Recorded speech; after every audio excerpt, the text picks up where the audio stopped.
ஆத்ம நமஸ்தே to all. இந்த tarot ரீடிங்கில் உங்கள் பர்சன் உங்களை விட்டு விலகிறதுக்கான உண்மையான காரணம் என்ன?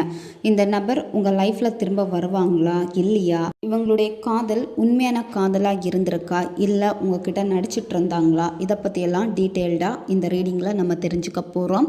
இந்த கார்டு நடிச்சு கூட கனெக்ட் ஆகிறதுக்காக நீங்கள் யாருக்காக இந்த ரீடிங்கை பார்க்குறீங்களோ அந்த பர்சனை மனசில் நினச்சிட்டு கமெண்டில் ஐ அட்ராக்ட் டைப் பண்ணுங்கள். இந்த கார்டு எனர்ஜி கூட கனெக்ட் ஆகிருவீங்க. நம்ம சேனலுக்கு நீங்கள் இதான் ஃபஸ்ட் டைம் வரீங்கன்னா மறக்காமல் சப்ஸ்கிரைப் பண்ணிக்கோங்க. பக்கத்தில் இருக்கக்கூடிய பெல் பட்டனையும் கிளிக் பண்ணிக்கோங்க. அப்போ தான் நான் போடக்கூடிய வீடியோஸ் எல்லாமே உடனுக்குடன் உங்களுக்கு நோட்டிஃபிகேஷனில் வந்துக்கிட்டே இருக்கும். உங்களுக்கு எங்கிட்ட பர்சனலாக கிளாஸஸ் எடுத்துக்கணும் அல்லது உங்களுக்கு பர்சனல் டேரோ ரீடிங் தேவைப்பட்டுச்சுன்னா இன்ஸ்டா அல்லது மெயிலில் வந்து காண்டாக்ட் பண்ணுங்கள். டீட்டெயில்ஸ் எல்லாமே உங்களுக்கு வீடியோ ஸ்க்ரீனில் வந்திருக்கும், செக் பண்ணிக்கோங்க. இப்போது இந்த ரீடிங்கில் நம்ம போகலாம். இந்த ரிலேஷன்ஷிப்பை பார்க்குறப்போ இப்போ வந்து என்னென்னா டெம்ப்ரவரியாக இந்த ரிலேஷன்ஷிப் வந்து ஒரு பிரேக்கப்பில் வந்து இருக்குது, சரியா? அதாவது இந்த நபருடைய உணர்வுகளை வந்து இப்போ உங்களால் புரிஞ்சிக்கவே முடியாது. இவங்க என்ன பண்ணுறாங்க, எதுக்காக இந்த பிரேக்கப்பை வந்து பண்ணாங்க, நான் என்ன தப்பு பண்ணேன், இந்த ரிலேஷன்ஷிப்பு நல்லா தானே போய்கிட்டே இருந்துச்சு, இந்த மாதிரி தான் உங்களுக்கு கேள்விகள் அதிகமாக வந்து இருக்கும். ஏன்னா அவங்களுடைய உணர்வுகள் என்னங்கிறது உங்களால் புரிஞ்சிக்கவே முடியாது. இப்போது இந்த ரிலேஷன்ஷிப்பில் வந்து நீங்கள் தான் அதிகமான ஆர்வம் காமிக்கிறீங்க, அவசரப்பட்டுக்கிட்டே இருக்கீங்க. அதாவது எப்படியாவது இந்த ரிலேஷன்ஷிப்பை திரும்ப நம்ம லைஃப்பில் எடுத்துக்கணும், எப்படியாவது இவங்களை பேச வைக்கணும், இந்த ஒரு முயற்சியில் இருக்கீங்க. ஆழ்ந்த சிந்தனையில் வந்து நீங்கள் இருக்கீங்க. ஆனால் உங்கள் நபர் வந்து இப்போ எப்படி இருக்காங்கன்னா அந்த அளவுக்கு வந்து எஃபர்ட் போடலை, சரியா? நீங்கள் இந்த ரிலேஷன்ஷிப்பில் போட்ட எஃபர்ட்டை விடையுமே அவங்களுடைய எஃபர்ட் பார்க்குறப்ப ரொம்ப ரொம்ப கம்மியாக தான் வந்து இருக்குது. ஏன்னா இவங்க வந்து அவசரப்பட மாட்டாங்க, ரொம்ப சிந்திச்சுக்கிட்டே இருக்காங்க இந்த பர்சன். அதே மாதிரி உங்கள் பர்சனுடைய கண்ணோட்டங்கள் எப்படி இருக்குன்னா எல்லாமே வந்து மாறி போயிருக்கு, சரியா? இப்போ உங்கள் பர்சன் வந்து இந்த ரிலேஷன்ஷிப்பில் ரொம்பவே வந்து டயர்ட் ஆயிட்டாங்க. ஏன்னா நிறைய வாட்டி உங்கள் நபரும் வந்து இந்த காதலுக்காக முயற்சி பண்ணியிருக்காங்க. அவங்களுடைய ரிலேஷன்ஷிப்பு எப்படி இருக்குன்னா ஒரு உண்மையான அன்பை தான் வந்து உங்களுக்கு கொடுத்துருக்காங்க, சரியா? சடனாக ஏற்பட்ட சில பிரச்சனைகள்னால சில சிக்கல்கள்னால என்ன அப்படின்னா அவங்க வந்து வேணாம், இதுக்கு மேலே நமக்கு இதை கண்டினியூ பண்ண முடியாது அப்படின்னு சொல்லிட்டு தான் விலகியிருக்காங்க. இந்த ரிலேஷன்ஷிப்பில் வந்து நீங்கள் அவசரப்பட்டதுனால நிறைய பிரச்சனைகளை உங்கள் நபரும் வந்து சந்திச்சிருக்காங்க, சரியா? அதனால தான் இந்த ரிலேஷன்ஷிப்பை வந்து வேணாம் அப்படின்னு சொல்லிட்டு அவங்க வந்து விலகி நிற்கிறாங்க. அதே மாதிரி இந்த ரிலேஷன்ஷிப்பை அவங்க பார்க்கக்கூடிய விதங்கள் எல்லாமே எப்படி இருக்குன்னா இப்போ கொஞ்சம் கொஞ்சமாக மாறி இருக்குது. அதாவது முன்னாடியெல்லாம் நீங்கள் அதிகமாக அவங்களுக்கு முக்கியம் அப்படின்னு நினச்சாங்க. இப்போ அந்த அளவுக்கு நீங்கள் முக்கியமானு பார்க்குறப்ப வந்து அந்த அளவுக்கு நீங்கள் முக்கியம் வந்து கிடையாது, சரியா? இப்போ நீங்கள் பேசினாலும் சரி அந்த நபர்கிட்ட ஏதாவது சொல்கிறதுக்கு முயற்சி பண்ணால் கூட உங்களை ஒதுக்கி வச்சுக்கிட்டே இருப்பாங்க. அதாவது அவங்க வந்து தயாராக இல்லை இந்த ரிலேஷன்ஷிப்பில். இப்போ கரண்ட் சிச்சுவேஷன் எனர்ஜி எல்லாம் பார்க்குறப்போ உங்கள் நபர் வந்து தயாராக இல்லை. ஏன்னா நீங்கள் தான் வந்து இந்த ரிலேஷன்ஷிப்பில் வந்து அதிக ஆர்வம் காமிக்கிறீங்க. ஆனால் அவங்களுடைய உணர்வுகள் எல்லாமே ஒரு தேக்க நிலையில் தான் இருக்குது. அவங்க இப்போ வந்து தனியாக இருக்கணும்னு தான் நினைக்கிறாங்க, சரியா? அதாவது உங்கள் நபருக்கு வந்து எதுலேயுமே பெருசாக இன்ட்ரெஸ்ட் இல்லை, சரியா? அதாவது இன்னுமே உங்கள் நபர் வந்து என்னன்னா அவங்களுடைய லைஃபுக்கு என்ன தேவை அப்படிங்கிறதையே அவங்க வந்து முடிவு பண்ணலை. அவங்களுடைய வேலையில் ரொம்ப பின்தங்கி இருக்காங்க, தொழிலில் பின்தங்கி இருக்காங்க. அதே மாதிரி குடும்பத்தில் சில பிரச்சனைகள் எல்லாமே பார்க்குறப்போ அவங்க இன்னுமே அவங்களுடைய கரியர்லேயும் எந்த ஒரு முடிவுக்கும் வரல. இந்த ரிலேஷன்ஷிப்லேயும் வந்து பார்த்திங்கன்னா எந்த விதமான முடிவுக்கும் வரல. இப்போ நீங்கள் மேரேஜ் பண்ணணும்னு கேட்டால் கூட அவங்க வந்து தயாராக இல்லை, சரியா? ரொம்ப தயக்கம் காட்டுவாங்க. அதே மாதிரி ரொம்ப அமைதியாக வந்து இருப்பாங்க. நீங்கள் மெசேஜ் பண்ணால் கூட ரிப்ளை கிடைக்காது, பார்த்தா கூட பெருசாக பேச மாட்டாங்க. இந்த மாதிரி தான் இருப்பாங்க. ரொம்ப அமைதியாக இருக்கிற மாதிரியே இருக்கும். ஆனால் உங்கள் நபர் வந்து அமைதியாக இல்லை, அவங்களுக்குள்ளாடி சில எண்ணங்கள் வந்து ஓடிக்கிட்டே இருக்கு, சரியா? அதனால அவங்க கொஞ்சம் தனிமையில இருக்கணும்னு தான் நினைக்கிறாங்க. இந்த பர்சனுக்கு உங்க மேல இருந்த உணர்வுகள் வந்து உண்மையா தான் இருந்திருக்கு, சரியா? அவங்க உங்களை வந்து காதலிக்கிற வரைக்குமே உங்க கூட இருக்கிற வரைக்குமே ரொம்பவும் உண்மையா தான் இருந்திருக்காங்க. அதே மாதிரி எப்பவுமே இந்த பர்சன் உங்ககிட்ட சொல்லிட்டே இருப்பாங்க, நமக்கு விதியால தான் வந்து சந்திச்சிருக்கோம், ஏதோ விதி தான் நம்மளை வந்து சேர்த்து வச்சிருக்கு, இந்த மாதிரி சொல்லுவாங்க. அதே மாதிரி உங்களுடைய சந்திப்பு எப்படி இருக்கும்னா ரெண்டு பேருடைய கேரக்டர் நல்லா வந்து பொருந்தி போயிருக்கும், சரியா? ஒருத்தருக்கு ஒருத்தர் வந்து நல்ல அண்டர்ஸ்டாண்டிங் இருக்கிற மாதிரி இருக்கும். அவங்களுக்கு நீங்கள் வந்து செட் ஆகிருப்பீங்க, உங்களுக்கு அவங்க வந்து செட் ஆகிருப்பாங்க. இந்த மாதிரி தான் இருந்திருக்கும். உங்கள் பர்சன் வந்து எந்த ஒரு ரிலேஷன்ஷிப்லேயும் வந்து முழுமையாக இருக்க மாட்டாங்க. அதாவது அவங்களுடைய ரிலேஷன்ஷிப்பை எடுத்துக்கிட்டால் கொஞ்ச நாள்லேயே பிரேக்கப் ஆகிருக்கும் அல்லது மற்ற நபர்கள் அவங்கள விட்டுட்டு போயிருப்பாங்க. இவங்களால் இந்த ரிலேஷன்ஷிப்பை அடுத்த கட்டத்துக்கு கொண்டு போக முடியாது, ரொம்ப சிரமப்படுவாங்க. இந்த மாதிரி தான் இருந்திருக்கும். ஃபஸ்ட்டில் இருந்த அந்த ஆர்வம் வந்து போக போக உங்கள் நபர்கிட்ட இல்லாமல் போயிருக்கு. இந்த ரிலேஷன்ஷிப்புக்கு வந்து சுற்றி இருக்கக்கூடியவங்க தான் பிரச்சனை. நீங்களும் பிரச்சனை கிடையாது, உங்கள் நபருமே பிரச்சனை கிடையாது. உங்களை சுற்றி இருக்கக்கூடியவங்க தான் பிரச்சனை. அவங்களால தான் எதிர்ப்புகள் அதிகமாக இந்த ரிலேஷன்ஷிப்பில் வந்திருக்கு. அதே மாதிரி உங்கள் நபரும் மாற காரணம் மற்ற நபர்கள்னால தான் மாறியிருக்காங்க. மற்ற நபர்கள் கொடுத்த ப்ரெஷர் தாங்க முடியலை. அதனால தான் அவங்களுக்கு ஒரு நிம்மதி வேணும்னு சொல்லிட்டு இந்த ரிலேஷன்ஷிப்பில் இருந்து விலகி இருக்காங்க. உங்களுடைய ரிலேஷன்ஷிப்பில் வந்து பார்த்திங்கன்னா ஒரு நாள் நல்லா பேசியிருப்பாங்க, மறுநாள்ல இருந்து டோட்டலாக பேசாமல் போயிருக்காங்க, பிளாக் பண்ணியிருப்பாங்க. எந்த காரணமும் வந்து சொல்லாமல் விலகி இருக்காங்க.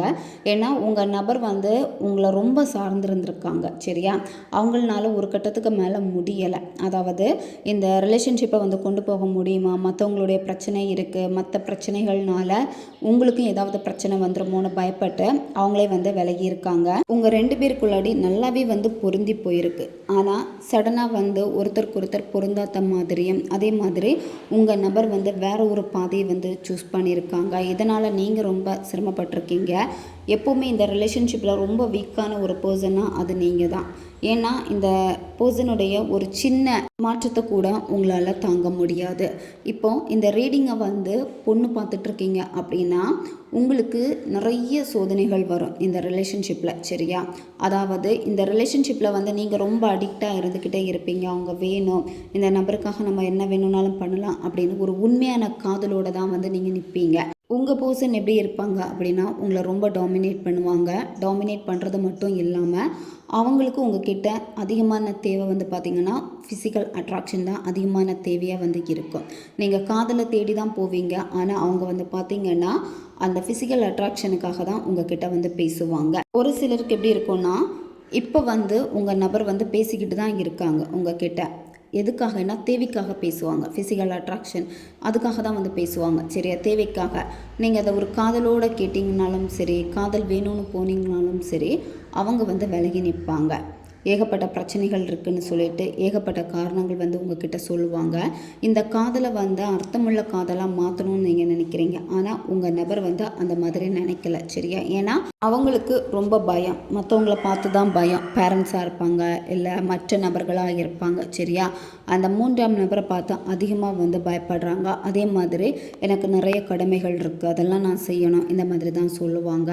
இந்த ரிலேஷன்ஷிப்பில் வந்து அவசரமாக ஒரு முடிவை வந்து உங்களுக்கு கொடுத்துருப்பாங்க. அதாவது நம்ம கண்டினியூ பண்ண முடியாது, வேணால் சும்மா பேசலாம், ஃப்ரெண்ட்ஸாக பேசலாம், இந்த மாதிரி தான் சொல்லுவாங்க. இந்த ரிலேஷன்ஷிப் இப்போ ரொம்ப குழப்பமான ஒரு சூழ்நிலையில் தான் இருக்குது. ஏன்னா இன்னுமே வந்து இந்த ரிலேஷன்ஷிப் வந்து உங்களை ரொம்ப குழப்பமடைய செஞ்சுக்கிட்டே தான் வந்து இருக்கும்.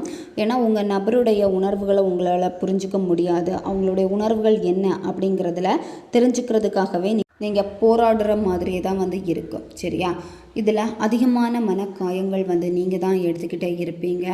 ஏன்னா இந்த ரிலேஷன்ஷிப்புக்காக நீங்கள் பார்த்து பண்ணுறீங்க. இப்போ கூட முயற்சி பண்ணுறீங்க. அவங்க பேரண்ட்ஸுக்கிட்ட பேசுகிறதா இருக்கட்டும், அப்படி இல்லைன்னா அவங்க ஃப்ரெண்ட்ஸுக்கிட்ட பேசுகிறதா இருக்கட்டும், நீங்களாக நிறைய முயற்சிகள் வந்து எடுத்துக்கிட்டே தான் இருக்கீங்க. ஏன்னா உங்கள் பர்சன் வந்து உங்ககிட்ட திரும்ப வரணும் அதுக்காக. ஆனால் அந்த முயற்சிகள் எல்லாமே எப்படி இருக்குன்னா உங்களுக்கு இன்னுமே ஒரு மன அழுத்தத்தை தான் உங்களுக்கு கொடுத்துக்கிட்டே இருக்குது. அதாவது எல்லா பிரச்சனையும் வந்து சமநிலைப்படுத்தணும், சரியாக்கணும், அதுக்காக தான் நீங்கள் போராடிக்கிட்டே இருக்கீங்க. அந்த போராட்டம் இப்போ வந்து இன்னுமே உங்களை வந்து குழப்பமடைய செஞ்சுக்கிட்டே தான் வந்து இருக்குது. இப்போது நீங்கள் வந்து இந்த பர்சனை வந்து எப்படியாவது தீவிரமாக நம்ம சைடு ஈர்த்தாகணும், அதுக்காக வந்து போராடிக்கிட்டே இருக்கீங்க. ஏன்னா இந்த ரிலேஷன்ஷிப்பில் வந்து போட்டிகள் வந்து அதிகமாக வந்து இருக்குது. ஏன்னா உங்கள் பர்சன் வந்து 3rd பர்சன்கிட்ட பேசுகிறதா இருக்கட்டும், அவங்களுடைய ஃப்ரெண்ட்ஸ் கூட எப்போவுமே டைம் ஸ்பெண்ட் பண்ணுறதா இருக்கட்டும், உங்களை கவனிக்காமல் இருக்கிறது, இதெல்லாமே இருக்கிறப்போ இப்போ இந்த ரிலேஷன்ஷிப்பில் வந்து நீங்கள் தான் போராடிக்கிட்டே இருக்கீங்க. எல்லாமே வந்து உங்களுக்கு எப்படி இருக்குன்னா ஒரு சவாலாக இருக்குது. இப்போ உங்கள் பர்சனுடைய கவனத்தை நீங்கள் உங்கள் பக்கம் திருப்பி எடுக்கணும், அதுக்காக ரொம்பவே போராடிக்கிட்டே இருக்கீங்க. இதில் வந்து உங்களுக்கான ஏதாவது ஒரு ரிசல்ட் இருக்கான்னு பார்க்குறப்ப வந்து இல்லை. இப்போ உங்கள் பர்சனுக்கு வந்து உண்மையிலே என்ன வேணும் அப்படிங்கிறதுக்காக அவங்க வந்து போராடிக்கிட்டே தான் வந்து இருக்காங்க. சரியா, இந்த சிச்சுவேஷன் வந்து உங்களுக்கு எப்படி தோணும்னா ஒரு சண்டையாக போகிற மாதிரியே இருக்கும். பேசுனா வந்து சண்டைகள் அதிகமாக இருக்கும். இந்த மாதிரி ஒரு உணர்வை தான் உங்களுக்கு கொடுத்துக்கிட்டே இருக்குது. இப்போது நீங்கள் பேசணும்னு நினைக்கிறீங்க, இப்போ பேசுகிறப்ப சரியாக இருக்குமான்னு பார்க்குறப்ப கண்டிப்பாக வந்து சண்டையில் தான் போய் முடியும். சரியா, அதனால் இப்போதைக்கு நீங்கள் எதுவுமே வந்து பண்ண வேண்டாம். நீங்கள் இப்போ அமைதியாக தான் இருக்கணும். இந்த நபர்கிட்ட பேசலாம் அப்படின்னு வந்து உங்களுக்கு தோணுது, அதே மாதிரி பேசிடுவோமா அப்படிங்கிற ஒரு ஏக்கத்தோடு நீங்கள் அவங்களுக்கு கால் பண்ணலாம் அல்லது மெசேஜ் கூட பண்ணலாம். இப்போதைக்கு நீங்கள் எதுவுமே பண்ண வேண்டாம். நீங்கள் அவங்கக்கிட்ட இருந்து சில உண்மைகளை வந்து எப்படியாவது வெளியே கொண்டு வரணும், அவங்க உண்மையாக பேசணும் அப்படின்னு நீங்கள் நினைக்கிறீங்க. அவங்களுடைய உண்மையான உணர்வுகளை வந்து அவங்க மறைப்பாங்க. சரியா? என்னென்னா அவங்களுக்குள்ளாடியே வந்து இந்த காதலை மூடி மறைச்சிக்கிட்டே இருக்காங்க. நீங்கள் வெளிப்படுத்தணும்னு சொல்லிட்டு தான் இவ்வளோ போராட்டங்கள். ஆனால் உங்கள் நபர் வந்து எதுவுமே பண்ண மாட்டாங்க, சைலண்ட்டாக இருப்பாங்க. இதுதான் உங்களை வந்து சோர்வடைய வச்சுட்டே இருக்குது. இவங்களுக்காக நான் எல்லாமே பண்ணுறேன், ஆனால் இவங்க எந்த முயற்சியும் பண்ணாமல் இருக்காங்க, ஏன் இப்படி இருக்காங்க அப்படின்னு தொடர்ந்து வந்து நீங்கள் போராடிக்கிட்டே தான் இந்த ரிலேஷன்ஷிப்பில் இருக்கீங்க. ஆனால் அவங்களுடைய எனர்ஜி வந்து எப்படி இருக்குன்னா இந்த ரிலேஷன்ஷிப்பில் வந்து பெரிய அளவுக்கு கிடையாது. சரியா? ஏன்னா இப்போ வந்து அவங்க தான் ரொம்ப ரொம்ப பயப்படுறாங்க இந்த ரிலேஷன்ஷிப்பை திரும்ப வந்து ஸ்டார்ட் பண்ணுறதுக்கு. தேவைக்கு தான் உங்ககிட்ட வந்து பேசுவாங்க. அதாவது என்னன்னா என்ன அந்த மாதிரி தான் இருக்கும். உணர்வு பூர்வமான உரையாடலை வந்து அவங்க தவிர்க்கிறாங்க. சரியா? நீங்கள் வந்து அவங்க உணர்வு பூர்வமாக பேசணும், பழைய மாதிரியே பேசணும்னு நினைக்கிறீங்க. ஆனால் அவங்க வந்து அந்த மாதிரி இருக்க மாட்டாங்க. உங்கள் பர்சன் வந்து இப்போ ஹாப்பியாக இருக்காங்களான்னு பார்க்குறப்ப அவங்க வந்து ஹாப்பியாக வந்து இல்லை. சரியா? ஏன்னா அவங்க வந்து ரொம்ப விரக்தியில் இருக்காங்க. எனக்கு எதுவுமே வேண்டாம், எனக்கு யாருமே வேண்டாம், என்னை இப்படியே தனிமையில் விட்டுருங்க, இந்த மாதிரியான ஒரு உணர்வில் தான் உங்கள் நபர் வந்து இப்போ இருக்காங்க. அவங்களுக்கும் உங்ககிட்ட பேசணும்னு தோணுது. அதுக்காக தான் எப்பாவது வந்து பேசுவாங்க, தேவைக்காக பேசுகிற மாதிரி இருக்கும். ஆனால் உண்மையாலுமே அவங்களுக்கு பேசணும்னு தோணுனதுனால தான் வந்து பேசுகிறாங்க. சில நேரம் நீங்கள் பேசக்கூடிய பேச்சுக்கள் எல்லாமே சளிப்பூட்டுற மாதிரியே இருக்குது, ரொம்ப இரிட்டேட் பண்ணுற மாதிரியே இருக்குது. அதனால தான் அவங்க ரொம்ப ரொம்ப அமைதியாக இருக்காங்க. சரியா? உங்ககிட்ட கூட சொல்லுவாங்க, ரொம்ப என்கிட்ட பேசாத, எனக்கா தோணுன்னா நான் பேசுகிறேன், இந்த மாதிரி கூட சொல்லுவாங்க. நீங்கள் தான் அடிக்கடி வந்து சண்டையை ஏற்படுத்துகிற மாதிரியே இருக்குது. ஏன்னா இந்த நபர் வந்து நம்ம கையை விட்டு போயிடுவாங்களோ, நம்மளை டோட்டலாக மறந்துடுவாங்களோ, அதனால தான் எப்போவுமே அவங்கக்கிட்ட மோதிக்கிட்டே இருக்கீங்க. அதாவது பேச முயற்சி பண்ணுறீங்க, அந்த பேச்சுக்கள் எல்லாமே ஒரு சண்டையாக மாறி நிற்கிது. இந்த ரிலேஷன்ஷிப்பில் வந்து அதிக பதட்டமாக இப்போ நீங்கள் தான் இங்கே இருக்கீங்க. அதே மாதிரி இந்த ரிலேஷன்ஷிப் இப்போ வந்து பிரேக்கப் சுச்சுவேஷனில் தான் நிற்குது. சரியா? உங்கள் நபர் வந்து இப்போ ரொம்ப ரொம்ப குழப்பமாக இருக்காங்க. கொஞ்சம் முன்னாடி சொன்னது தான் அதே தான் சேமாக காலில் காட்டுது. என்னென்னா கொஞ்சம் நேரம் ரொம்பவும் நெருங்கி வர மாதிரி பேசுவாங்க, அடுத்த கணம் வந்து என்னென்னா அவாய்ட் பண்ணுவாங்க, விலகி போவாங்க, இந்த மாதிரி தான். ஏன்னா உங்கள் நபரால் இப்போ வந்து இந்த ரிலேஷன்ஷிப்பை எப்படி கொண்டு போகிறதுன்னு தெரியலை. சரியா? அதனால தான் வந்து அவங்களே தேவையில்லாமல் ஒரு சண்டே வந்து போடுவாங்க. தேவையே இல்லாமல் ஒரு சின்ன விஷயத்துக்கு எல்லாமே வந்து ரீசன் சொல்லிக்கிட்டே வந்து இருப்பாங்க. உங்கள் நபர் வந்து கொஞ்ச நாள் அமைதியாக இருந்தாலுமே, உங்கள்கிட்ட பேசாமல் இருந்தாலுமே உங்களுடைய தாட் எல்லாம் அவங்களுக்கு வருது. வரதுனால தான் உங்கள்கிட்ட வந்து நார்மலாக வந்து பேசுகிறாங்க. நீங்கள் எப்படி இருக்கீங்க அதை வந்து தெரிஞ்சுக்கிறதுக்காக தான் உங்ககிட்ட வந்து பேசுகிறாங்க. அதே மாதிரி நீங்கள் போடக்கூடிய ஸ்டேட்டஸாக இருக்கட்டும் அதெல்லாமே பார்ப்பாங்க. அதே மாதிரி உங்களை சோஷியல் மீடியாவில் எல்லாம் கவனிச்சிக்கிட்டு தான் வந்து இருக்காங்க. அவங்களுக்கு உங்களுடைய எண்ணங்கள் வருது. வரப்போ வந்து ஜஸ்ட்டு நீங்கள் எப்படி இருக்கீங்க, நல்லா இருக்கீங்களா, அதை தெரிஞ்சுக்கிறதுக்கு தான் விருப்பப்படுறாங்க. உங்கள் நபர் வந்து இப்போ அவங்களுடைய உணர்வுகளுக்கு தான் அதிகமான முக்கியத்துவம் கொடுக்குறாங்க. சரியா? இப்போ அவங்க தான் உங்ககிட்ட நெருங்கி வர மாதிரியே இருக்கும், அவங்க தான் விலகி போகிற மாதிரியே இருக்கும். அவசரப்படுறோமோ அப்படின்னு நினச்சி வந்து விலகி நிற்கிறாங்க. இப்போ நீங்கள் ரொம்ப ரொம்ப உறுதியாக இருக்கீங்க. இப்போ வந்தால் கூட இந்த பர்சனை நம்ம மேரேஜ் பண்ணிக்கலாம், இப்போ வந்தால் கூட எல்லாத்தையுமே வந்து மாற்றிக்கலாம், இவங்களுக்காக எல்லாமே நான் பண்ண ரெடியாக இருக்கேன் அப்படின்னு நீங்கள் வந்து ரெடியாக இருக்கீங்க. ஆனால் அவங்க தான் காலம் தாழ்த்திக்கிட்டே இருக்காங்க, தள்ளி போட்டுக்கிட்டே இருக்காங்க. ஏன் அப்படின்னா அவங்களுடைய உணர்ச்சி ரீதியான சில விஷயங்களில் வந்து பார்க்குறப்ப வந்து நிறையவே வந்து பிளாக்கேஜஸ் வந்து உங்கள் நபர்கிட்ட இருக்குது. சரியா? உங்கள் நபர் இப்போ வந்து ஒரு புதிய நபர்கிட்ட பேசிக்கிட்டும் இருக்காங்க. இப்போ உங்களை அவாய்ட் பண்ணுறதுக்கான உண்மையான ரீசனும் வந்து இதுதான். சரியா? ஒரு புதிய பர்சன்கிட்ட வந்து பேசிக்கிட்டே இருக்காங்க. அதே மாதிரி அவங்களுக்கு எப்படின்னா அந்த ரிலேஷன்ஷிப்பை வந்து கண்டினியூ பண்ணலாமா அந்த முயற்சியில் தான் வந்து அவங்க இருக்காங்க. அவங்களுக்கு எப்போ உங்கள் தாட் வருதோ அப்போ உங்ககிட்ட வந்து பேசுகிறாங்க. மற்ற சமயத்தில் எல்லாமே ஒதுங்கி போகிறாங்க. ஆனால் உண்மையான காரணம் என்னென்னு பார்க்குறப்ப வந்து இன்னொரு நபர். இப்போ உங்கள் பர்சன் வந்து அளவுக்கு அதிகமாக வந்து மற்றவங்களால வந்து கண்ட்ரோல் பண்ணப்படுறாங்க. அதனால தான் உங்களை வந்து பெருசாக வந்து கண்டுக்க மாட்டேங்கிறாங்க. முன்னாடியெல்லாம் நீங்கள் தான் அவங்களுக்கு எல்லாமே இந்த மாதிரி இருந்த நபர் இப்போ வந்து அந்த மாதிரி இல்லை. ஏன்னா இப்போ உங்கள் நபரை பார்க்குறப்ப வந்து ரொம்ப செல்ஃபிஷாக உங்களுக்கு தெரியும். ஏன்னா அவங்களுடைய ஆசைகளுக்கு தான் அவங்க வந்து முக்கியத்துவம் கொடுக்குறாங்க. அதனால தான் உங்களுடைய உணர்வுகள் வந்து இன்னுமே வந்து பின்தங்கிக்கிட்டே இருக்குது. உங்கள் நபர் வந்து ரொம்ப ரொம்ப கஞ்சத்தனமாக தான் இப்போ வந்து இருக்காங்க. சரியா? ஏன்னா அவங்களுக்கான நேரம், அவங்களுக்கு என்ன தோணுதோ அதுதான் அவங்க வந்து பண்ணுவாங்க. எல்லாமே அவங்க சைடில் தான் இப்போ முக்கியத்துவம் அதிகமாக கொடுத்துக்கிட்டே இருக்காங்க. உங்கள் நபர் வந்து விருப்பப்பட்டு உங்களை விட்டு விலகி போகலை, சரியா? மற்றவங்கள்னால தான். அதே மாதிரி உங்கள் நபரை வந்து மாற்றியிருக்காங்க, மனசை வந்து மாற்றியிருக்காங்க. அதாவது உங்களை பற்றி சிந்திக்கக்கூடாது அப்படின்னு வந்து எல்லாமே பண்ணியிருக்காங்க. முன்னாடியெல்லாம் அதிகமாக உங்களுடைய சிந்தனையில் இருந்த நபர் இப்போ உங்களை பற்றி அதிகமாக நினைக்க மாட்டேங்கிறாங்க. உங்கள் பர்சன் தான் இப்போ வந்து ஒரு மாயையில் இருக்காங்க, சரியா? அதாவது அவங்க இன்னொரு பர்சன் கிட்ட பேசுகிறாங்க, இன்னொரு பர்சன் கூட ரிலேஷன்ஷிப்பில் இருக்காங்க. அதில் இருந்து உங்கள் நபரால் வந்து வெளியே வர முடியும். உங்கள் நபர் நினச்சா மட்டும் வெளியே வர முடியும், சரியா? ஏன் அப்படின்னா அவங்க மனசு வைக்கணும். இப்போ உங்கள் நபர் உங்ககிட்ட சொல்லுவாங்க, என்னால் வந்து வர முடியலை, அவங்க வந்து ரொம்ப பிளாக்மெயில் பண்ணுறாங்க, அவங்க கூடவே வந்து பேசணும்னு சொல்கிறாங்க, அவங்க என்னை கட்டுப்படுத்துகிறாங்க, இந்த மாதிரியெல்லாம் சொல்லுவாங்க. ஆனால் உங்கள் நபர் மனசு வச்சாங்கன்னா அதிலேருந்து வெளியே வருவாங்க. ஒரு சிலருக்கு இது ரிலேஷன்ஷிப்பு மட்டும் காமிக்கலை, அவங்களுடைய வேலை சம்மந்தப்பட்ட விஷயங்களில் கூட மாட்டியிருக்காங்க. அந்த இதிலேருந்து வெளியே வரணும்னு நினைப்பாங்க, ஆனால் முடியலை அப்படின்னு இருக்காங்க. உங்கள் பர்சன் ஒரு கம்ஃபர்ட் ஜோனில் இருக்காங்க.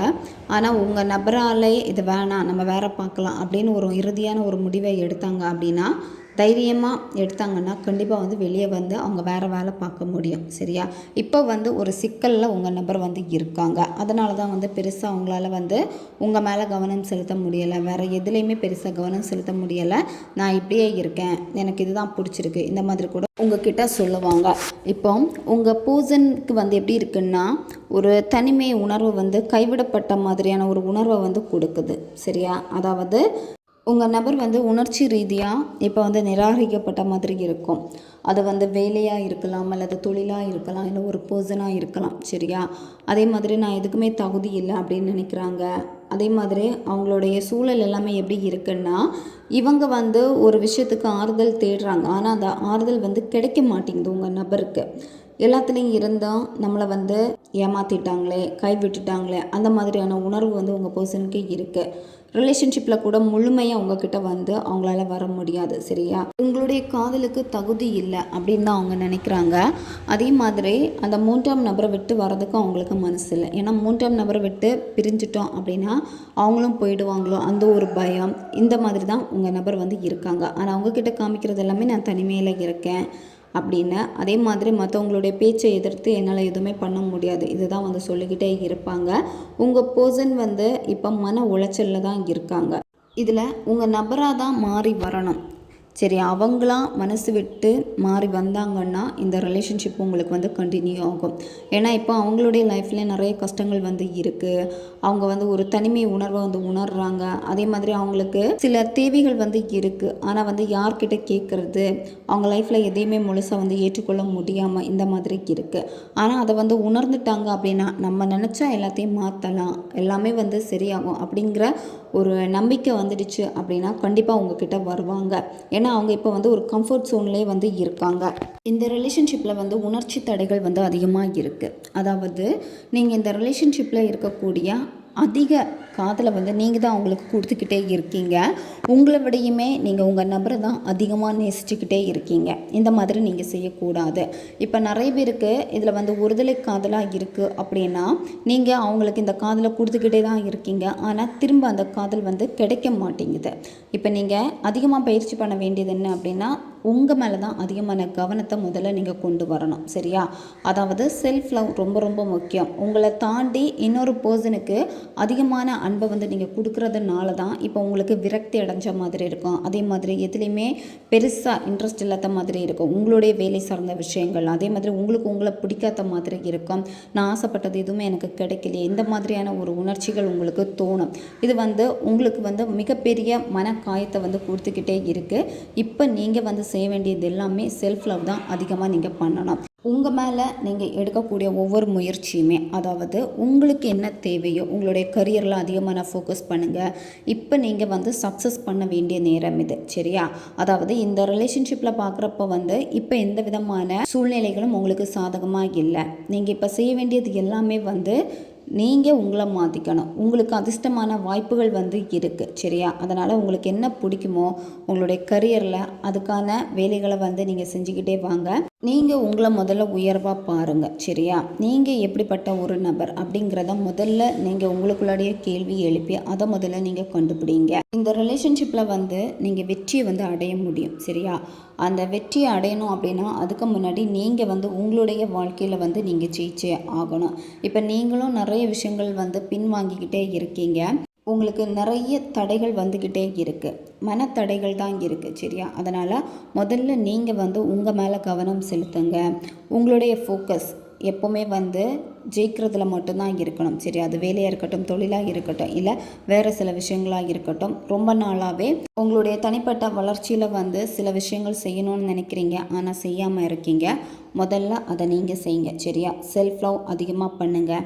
அதே மாதிரி கண்ணாடி பார்த்து அதிகமாக பாசிட்டிவான வார்த்தைகளை சொல்லி உங்களை நீங்களே புகழ்ந்துக்கோங்க. செல்ஃப் அஃபர்மேஷன் அதிகமாக நீங்கள் கேளுங்க. இப்போதைக்கு நீங்கள் தான் உங்களை அதிகமாக ஃபோக்கஸ் பண்ணணும். நீங்கள் உங்களை அதிகமாக ஃபோக்கஸ் பண்ணாலே எல்லாமே மாறும். ஓகே காய்ஸ், இதுதான் இந்த ரீடிங். இது ஜென்ரல் ரீடிங் தான். பொருந்தக்கூடிய விஷயங்களை எடுத்துக்கோங்க, மற்றதை விட்டுருங்க. உங்களுக்கு பர்சனல் டேரோக்கா ரீடிங் தேவைப்பட்டுச்சுன்னா இன்ஸ்டா அல்லது மெயிலில் காண்டாக்ட் பண்ணுங்கள். அடுத்த ஒரு வீடியோ பதிவில் சந்திக்கலாம். நன்றி.